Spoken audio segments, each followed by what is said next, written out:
അപ്പപ്പോൾ പാതകം ചെയ്തതിനൊക്കെയും ഇപ്പശ്ചാത്താപമേ പ്രായശ്ചിത്തം എന്ന് പറഞ്ഞ് ക്രിസ്തു മഗ്ദലന മറിയത്തെ സമാശ്വസിപ്പിച്ച് പറഞ്ഞയക്കുന്നതായി മഹാകവി വള്ളത്തോൾ എഴുതിയിരിക്കുന്നു.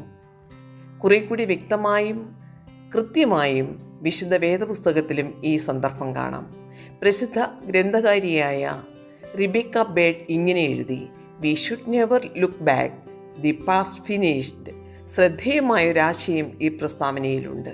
നമ്മുടെ ജീവിതത്തിൽ വന്നുപോയിട്ടുള്ള തെറ്റുകളെപ്പറ്റി ഓർത്ത് പശ്ചാത്തപിക്കുകയും പിറകോട്ട് തന്നെ നോക്കിയിരിക്കുകയും ചെയ്യുന്നവർക്ക് മുന്നോട്ട് പോകുവാൻ കഴിയുകയില്ല. തങ്ങളേതൊരു പാപം ചെയ്തുവോ അതേ പാപം വീണ്ടും ചെയ്യുന്നതിനുള്ള പ്രേരണയ്ക്ക് വശംബദ്ധരാകുവാൻ മാത്രമേ അത്തരം തിരിഞ്ഞുനോട്ടം ഉപകരിക്കൂ. കഴിഞ്ഞുപോയ പരാജയങ്ങളും വീഴ്ചകളും വിജയത്തിലേക്ക് കയറിപ്പോകുവാനുള്ള പടിക്കെട്ടുകളായി കണക്കാക്കേണ്ടതാണ്. മറിച്ചായാൽ നമ്മുടെ ശക്തി മരവിച്ച് ഉപ്പുപരൽ പോലെയായി ക്രമേണ ഉപ്പുതൂണുകളായേക്കാം. സമൃദ്ധമായ ജീവൻ നമുക്ക് നൽകുവാനാണ് ദൈവം ആഗ്രഹിക്കുന്നത്. ജീവിതത്തിൻ്റെ പൂർണ്ണതയിൽ എല്ലാ മനുഷ്യാത്മാക്കളും എത്തണമെന്നുള്ളതും ദൈവത്തിൻ്റെ ആഗ്രഹമാണ്. നമ്മെ പിന്തിരിപ്പിക്കുന്നതും പിടിച്ചുകെട്ടുന്നതുമായ എല്ലാ ശക്തിയിൽ നിന്നും പാപങ്ങളിൽ നിന്നും മോചിക്കുവാനും ദൈവം ആഗ്രഹിക്കുന്നു.